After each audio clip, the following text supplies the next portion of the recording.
Welcome to Tech in the Right Direction, the podcast.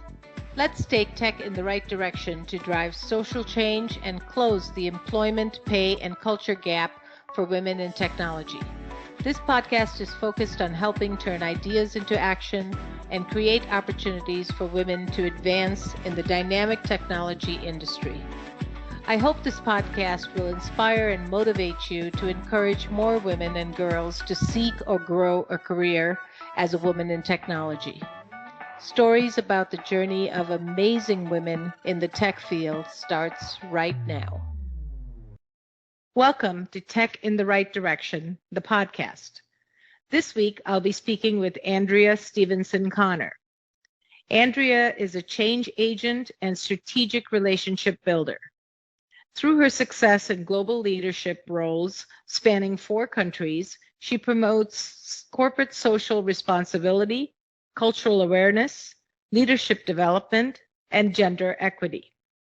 As principal of Stevenson Conner Global Strategies, she is committed to advocating for the gender multiplier effect, the quantifiable ripple created when women and girls find their voices and become economically empowered. This results in healthier families, stronger communities, and ultimately accelerates the growth of the local, national, and global GDP.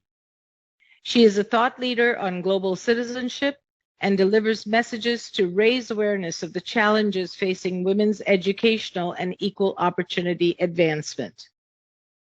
Andrea holds a master's degree in global leadership from Duquesne University and a bachelor's degree in economics and business from Edinburgh University. She currently resides in Cary, North Carolina, with her best friend and husband, Ed. She has 2 sons. Welcome to the show, Andrea. I'm so excited to have you on.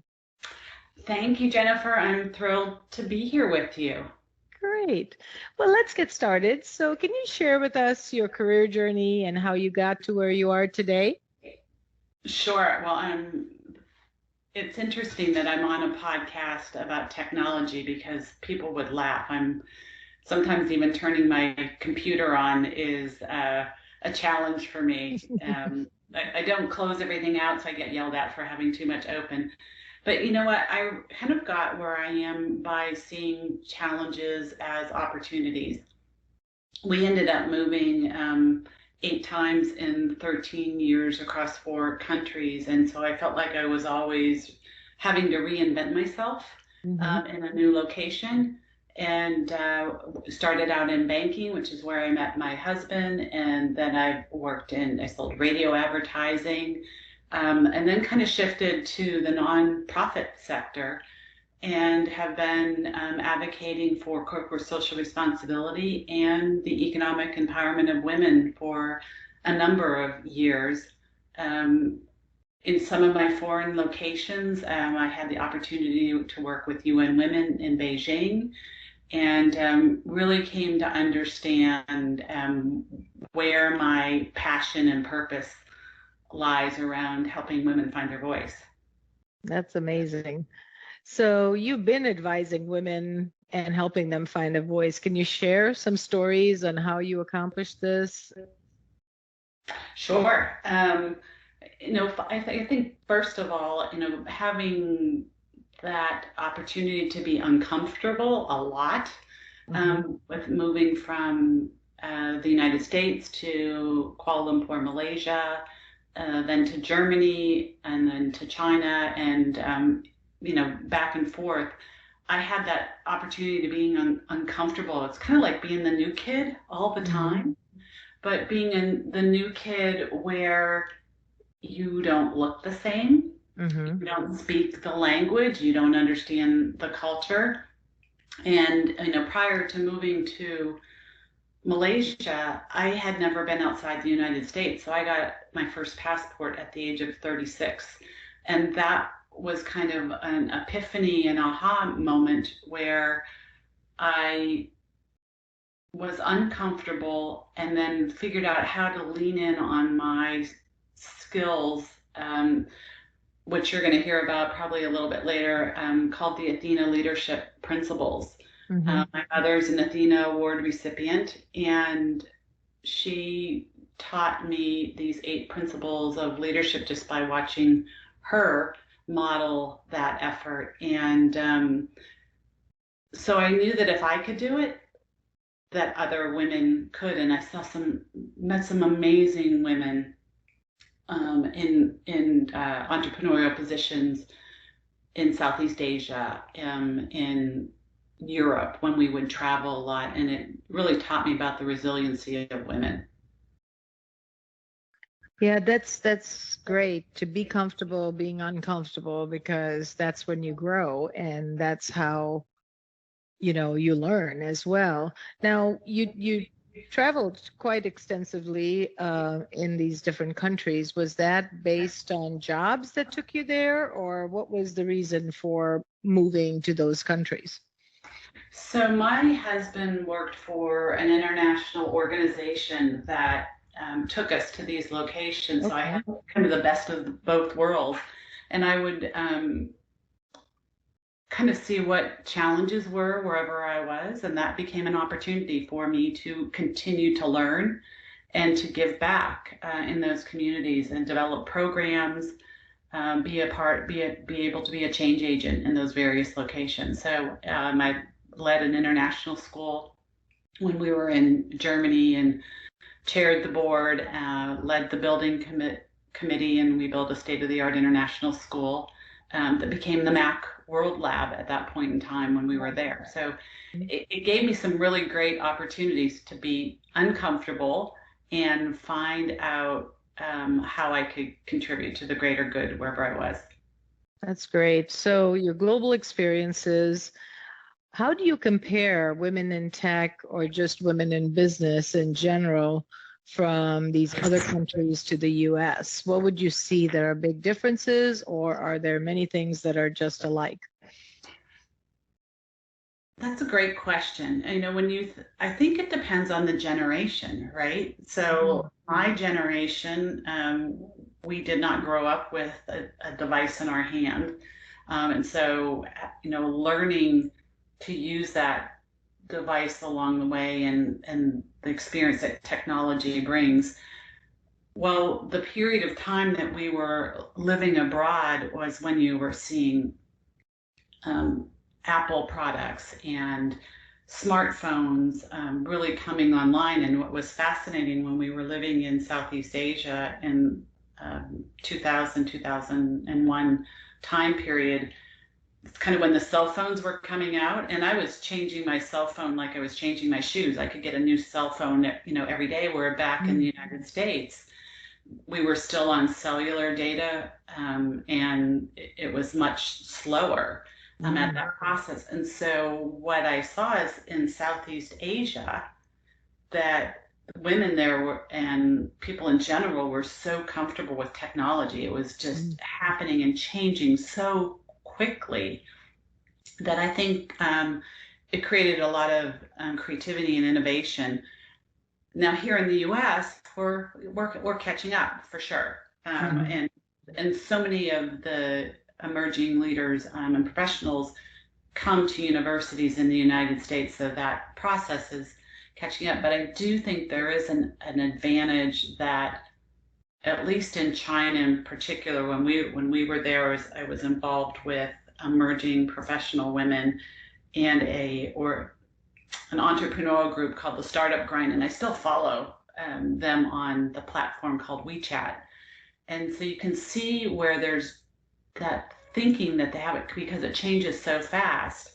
When we went back, we left there, let me think, we were there 2012 to 2016, and went back prior to COVID, and every time I would go back to visit or to be a part of an initiative out there, the leaps that they had taken in technology were just fascinating. We're just starting to get to where you can scan your phone at a checkout counter here in the United States. Well, when I went back in 2017, they wouldn't even take my cash. They were like, do you have Alipay or WeChat Pay? So they have progressed through that so much faster than where we have in this country. So I think in some ways it gives them a bit of an edge because they're moving through it so quickly. But I do think because of the education that we have in our country and the innovation and creative thinking that we provide in our educational systems allows us to navigate through that quicker. That's great. Great thoughts and feedback on that area. So you've had incredible success in your career. And what do you attribute the success to? I understand the uncomfortable situations made you grow, but what else comes to mind when you say, what do I attribute all this success to? Building relationships and being engaged in fostering collaboration. I love nothing more than to get a group of people around a challenge and creating a solution. I love that. There's so much that you can make happen when you do it collectively. And I'll be the first to admit I'm not the smartest person in the room. There's always somebody that is so much better at technology or at communication skills or whatever piece you need to solve a problem. There's always somebody that is really good at that. And if we can find a way to work together to solve the problem, a lot of times I've been told that I'm like the Pied Piper. My strength comes in knowing and seeing what the challenge is and how can we get the right people around the table and have that passion to complete something together and celebrate and, solve something for the audience or the people involved. That's great. And I mean, that's a skill in itself to bring the right people around the table, right? So it's great that you have that ability to form these relationships and networks so that when there is this challenge that you're trying to solve, you have the right people at the table. And I think that's tremendous skill to bring, out to be successful. So that's great. Well, and you think of all the amazing people that you get to meet. Yeah, then that's the fun of it, right? I mean, it absolutely is. Even in the podcast, when I talk to different people, it's just so great. I learn so much from them, and then I listen to other podcasts and learn from their guests. So it's always growing. It's great. Did you know that there is an increase in the number of women leaving the tech industry? As a woman-owned business, Directions Training has made it our mission and passion to change this statistic. That's why Jennifer created this podcast. We showcase insight from everyday women for everyday women in the tech industry. Do you know other people that would benefit from tuning in? Share the link and help us drive the advancement of women in the tech industry. Do you have a journey or know of someone that our listeners would benefit from hearing about? Reach out to us at directionstraining.com/podcast. Don't forget to follow us on LinkedIn, Facebook, and wherever you find your podcasts. Now, back to the show. Now, tell us more about Athena and the 8 principles of leadership and, what you're doing around this for women. Sure. So, as I said earlier, that my mother's an Athena Award recipient out of Erie, Pennsylvania. So I often say that I was brainwashed with these principles growing up, and they're like a toolkit. These 8 principles of enlightened leadership that come intuitively to women. Not that doesn't mean that men don't have them, because men absolutely do have them, but they come naturally or intuitively to women because of all the roles that we play in society. Living authentically, learning constantly, advocating fiercely, fostering collaboration, building relationships, courageous acts, giving back, and celebrate are the 8 principles. And Athena was founded in 1982. It's a nonprofit that is committed to supporting, developing, and honoring women leaders. So having that toolkit and the passion around supporting women has been something that I've really loved being involved with. When you talk about women in technology, my experience with working with UN Women when I was in Beijing back in, what would that have been, 2016. That was kind of where I learned about the fourth industrial revolution and how it was going to move women backwards.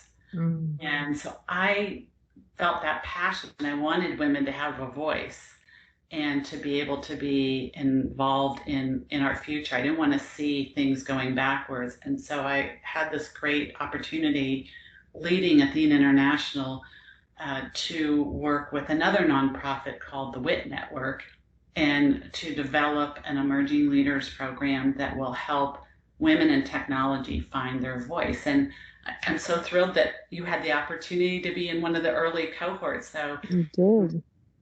I had the opportunity to kind of see what that vision looked like. How do you help women find their voice so that they can take their career journey or life journey to wherever they want to go, and to know that they're not alone is, I think, the big piece. Yeah, to be part of a cohort and to build those relationships. Again, we talked about how important building relationships is in your career, in your network, in growing your skill set, all of those things. That cohort, that I was part of really brought new friendships and created everlasting bonds. I think, for you to know there's somebody there who's there to support you. So that is such a great program. I got to experience it, and I'm so happy that it's a continuous program. I think you're on, what cohort are you on now? So 7 and 8 are going through the process right now and just about ready to wrap up. And I think number 9 and 10 will be starting relatively soon. So That's nice. by we're cohorts of 22 to 25 women from across the technology sector. And what's really amazing is it's not just domestically in the United States, but international. So it helps to kind of create that understanding across cultures, which I think is so important. That was one of the key things that, for me, having that passport and to witness women in other cultures, how they are navigating their lives, and to see the courage that women have when goals that they need. So, the first principle is living authentically. What kind of advice can you give our listeners on living authentically? What can they do to be more authentic, be more vulnerable? Like we were talking earlier, we always want everything to be perfect. We, consistently judge ourselves and we're never good enough. But what advice do you have on living authentically? I mean, the first part is, giving yourself permission to show up as your authentic self. So what are your true passions and drivers? And, we're seeing a lot of that in communications now that is coming out, and organizations with their diversity, equity, and inclusion programs allowing a culture where people can show up as their authentic self. I'm actually in the midst of a certification from Cornell University on diversity, equity, and inclusion, and just the people from different industries that are also going through that program as well. At this point in time, there's a lot of conversation about making a culture where individuals can show up as their authentic selves. And so, my advice to you, you can't continue to not show up as yourself. It eventually is going to wear you down. It's almost like you're acting in a role in your career or in your home. If you're not showing up as your authentic self, it eventually wears you down. You're not as innovative. You're not creative. You're not showing up as the best that you can be if you're not living authentically. So I think it's fun, maybe you have to inch your way into it. If you feel like you can't show up at work or in your life with what you're truly passionate about, maybe find an outside outlet an art class or a dance class or meditation, that it gives you an opportunity to start trying on showing up and being who you authentically are. And as our work environments and places start to allow for that authentic conversation, of course, you always have to be kind. So maybe sometimes your authentic self wants to yell, but it's really important to always be kind and be true to your word. Don't make assumptions about what people are thinking. Have a conversation and find out. It could just be something that a perception that you're taking, and what is really authentically that other individual is authentically thinking or doing. That's great. And I loved when you started out to say, give yourself permission to be authentic, because sometimes we don't do that. We always feel we have to be somebody to others that they want us to be, And so I love that permission piece. So that's great. So Andrea, you love golf. So tell us about Leadership Raleigh. So thank you for asking about that. So I'm actually in the midst of, as a learning constantly and living authentically myself, I'm in the midst of a leadership program through our local Chamber of Commerce. And one of the things, each of us, we are put into these cohorts. So I got a chance to be in a cohort just like you, Jennifer. And we have to do a community service project. So our project was to create a event called For, like the golfing word for, F-O-R-E, Her Future. And it was a mentoring golf tournament that we brought together established professionals in the market with emerging female students from a program called the First Tee. That's the nonprofit that we decided to partner with. And we had a fabulous day golfing with these young women, and oh my gosh, they could hit the golf ball incredibly well. But on each, we took turns where the mentors and the mentees asked a question while we played golf together. The feedback has just been phenomenal. So there's just so many opportunities to be able to take advantage of sport and to be mentoring an emerging leader. I love that. What a great concept, and nothing better to be on the golf course, fresh air, and absolutely, you can be yourself. And I love that. That's great. And if the young person hits the ball farther than you just celebrate her success. Absolutely. Well, in my case, she definitely would. I'm consistently straight, but not far enough. Me too. Yeah. So you've traveled a lot. You've got, a lot of countries under your belt. What is the most favorite place you've traveled to, and why? Good question. You know what? I loved them all for a variety of reasons.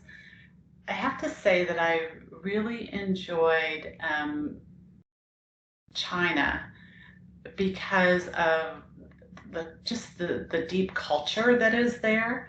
And there's so much, we're hearing so much about China in the news and the rise of China. But to understand the background and the history of the country and the young women that I met was phenomenal. During that period of time that we lived there, I worked with a nonprofit called the World Academy for the Future of Women. And by the time my husband and I left, we had hosted about 40 emerging women leaders in our Shanghai apartment. Program was out in rural China in Henan province, and they were all getting ready to, take that next step from university, from student to career professional. And they knew that they were going to have to potentially go to a big city like Shanghai for their career profession. And so we helped them set up internships and job shadow experiences. So we say that we had 40 Chinese daughters that check in with. I actually started with Mother's Day coming around the corner. I started getting messages about, Happy Mother's Day. So it was. I think I left my heart there in China because I made such amazing connections and relationships. I love that. And yeah, when you have the connections, the relationships, the experiences, that's exactly what makes you love any place that you've been.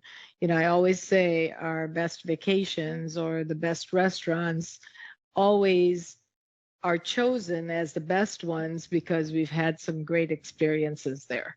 And I love that. I actually mentored a Chinese girl that was going through graduate school.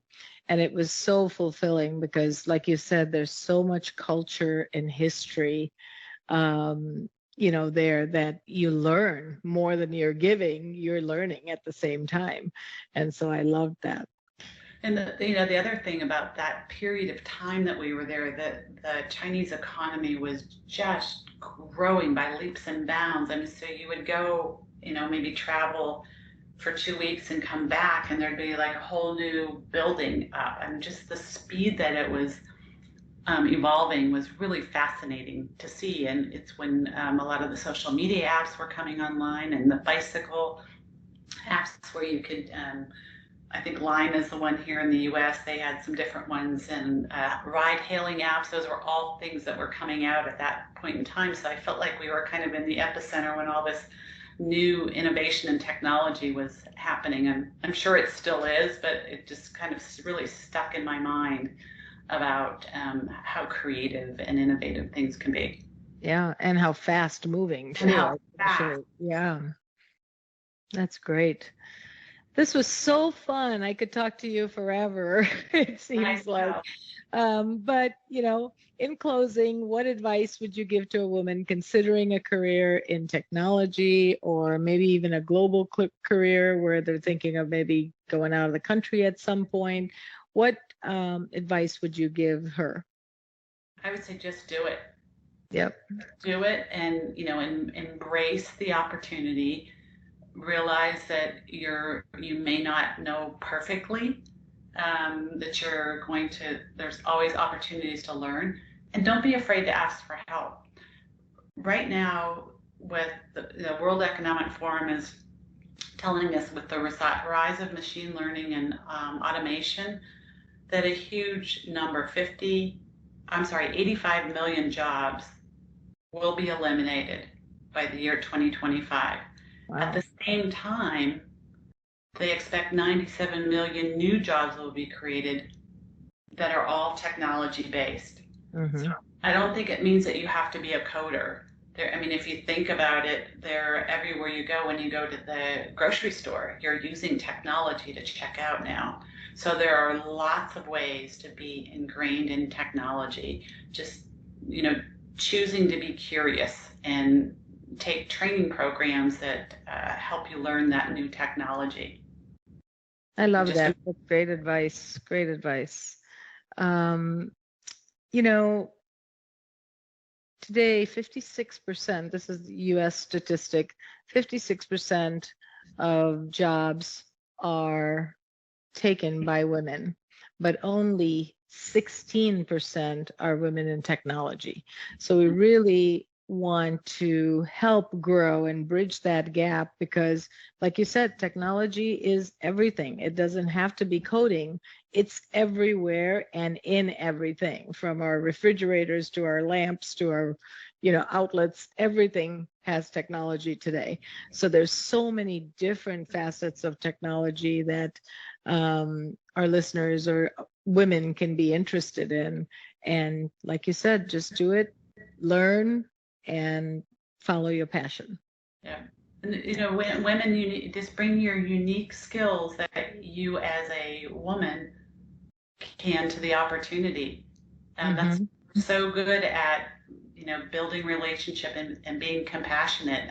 Be compassionate to that person next to you that maybe not so good at technology, and, share your skills and bring it along. Great. Yep, great advice. And I loved what you said before was just always be kind. Sometimes you might not want to be kind, but always be kind. Be kind. Be kind, yes. Well, Andrea, this was such a pleasure. Can you share with our listeners how they can get a hold of you? Sure. LinkedIn is always a great place to find me. It's Andrea Stevenson, Stevenson, Conner. Or my website is Stevenson Conner Global Strategies. Great. Well, thank you, Andrea. It was a pleasure speaking with you, and I hope to have you on a future show sometime. I would love that. Great. Thank you. Thanks, Jennifer. Thank you for listening to Tech in the Right Direction. Please take a minute to subscribe or follow so that you never miss an episode. Also, don't forget to like, share, and comment. Thank you. See you next week. From IT skill enhancements to end-user adoption training, Directions Training is your resource to help optimize the effectiveness of your technology investments. Over 500,000 students have taken advantage of our wide selection of technology and business training solutions, covering the most popular applications today, such as Microsoft 365, Azure, Windows 10, and more. As a podcast listener, we invite you to take advantage of an exclusive offer. Receive 30 days of free access to our Microsoft official curriculum on-demand courses for IT professionals or end users. Visit us at www.directionstraining.com/podcast to claim this offer today. Hurry, this offer is only available for a limited time. Success is a journey. Ask for directions.